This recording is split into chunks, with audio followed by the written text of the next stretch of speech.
Ta'ala dalam surah Al-Baqarah ayat yang ke-183. A'udzubillahi minasyaitanirrajim. Ya ayyuhalladzina amanu kutiba alaikumusiyam kama kutiba alal ladzina min qablikum la'allakum tattaqun.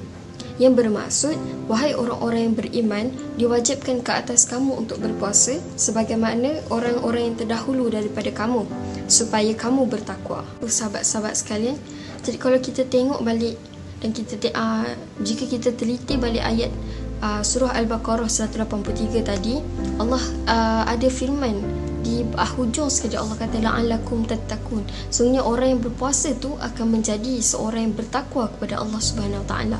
Okay, takwa ni adalah satu perasaan takut pada Allah Subhanahu Wa Taala dan kita mengamalkan segala apa yang Allah dah perintahkan dalam wahyu, iaitu mengikut Al-Quran dan As-Sunnah. Dan takwa ni juga dilandasi oleh dasar keimanan kita terhadap Allah Subhanahu Wa Taala. Okay, sebagai contoh, setiap perkara yang kita buat atas muka bumi ni, tak kisah ianya baik ataupun yang kita lakukannya itu adalah perkara yang Allah Ta'ala larang kan. Sebagai contoh, kita berbuat baik kepada orang tua, kita bersedekah di bulan Ramadan ni kan, kita bersedekah, kita tak buang sampah merata-rata. Kemudian kalau kita mencuri kan, kita hatta kita merompak dan membuat perkara yang Allah murka dan sebagainya, itu pun segala benda yang kita buat Allah Ta'ala nampak. Sama juga macam percakapan. Setiap apa yang kita lafazkan daripada mulut ni, tak kisahlah ianya baik ataupun segala kata-kata kejian yang keluar pada mulut kita ni, semua Allah Ta'ala dengar. Sebab Allah Ta'ala tu maha mendengar, maha melihat dan maha mengetahui setiap satu perkara yang kita lakukan. Jadi apabila ada dasar keimanan dalam diri kita,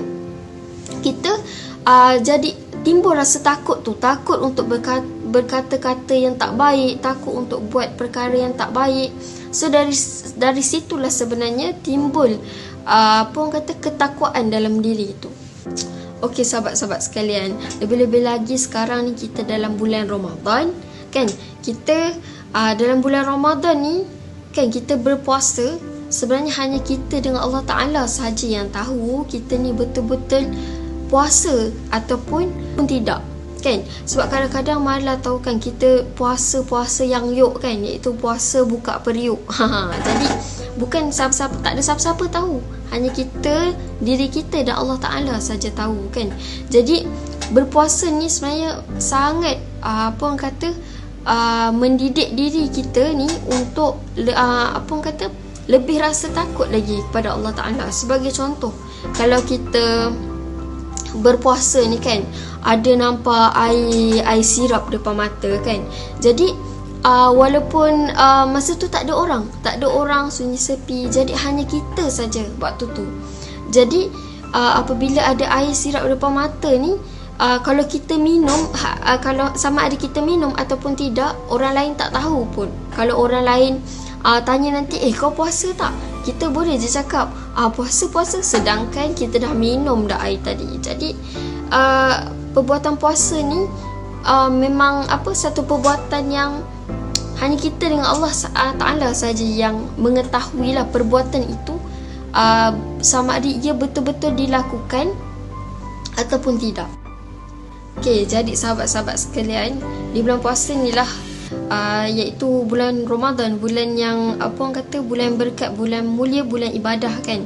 Jadi dalam bulan Ramadan ni lah kita boleh memanfaatkan sebanyak-banyaknya untuk kita lebih banyak beribadah kepada Allah, supaya kita boleh membuktikan kepada Allah Ta'ala diri kita ni adalah seorang hamba yang betul-betul taat akan segala perintahnya.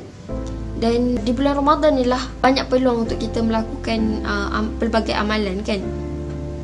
Jadi suatu bulan Ramadan ni lah banyak ambil peluang untuk banyakkan beristighfar, berzikir kepada Allah Subhanahu Wa Taala, melakukan banyak amalan-amalan sunat, supaya kita dapat meningkatkan lagi ketakwaan kita kepada Allah Subhanahu Wa Taala, supaya kita ni lebih terdidik, tak kisah di mana-mana sahaja kita berada, Allah Subhanahu Wa Taala tu sentiasa ada dan memerhatikan setiap gerak-geri kita sepanjang kita hidup di muka bumi ini. Itu saja, wallahu alam. Jadi insya-Allah saya nak mengucapkan selamat berpuasa Ramadan Karim kepada semua sahabat-sahabat sekalian.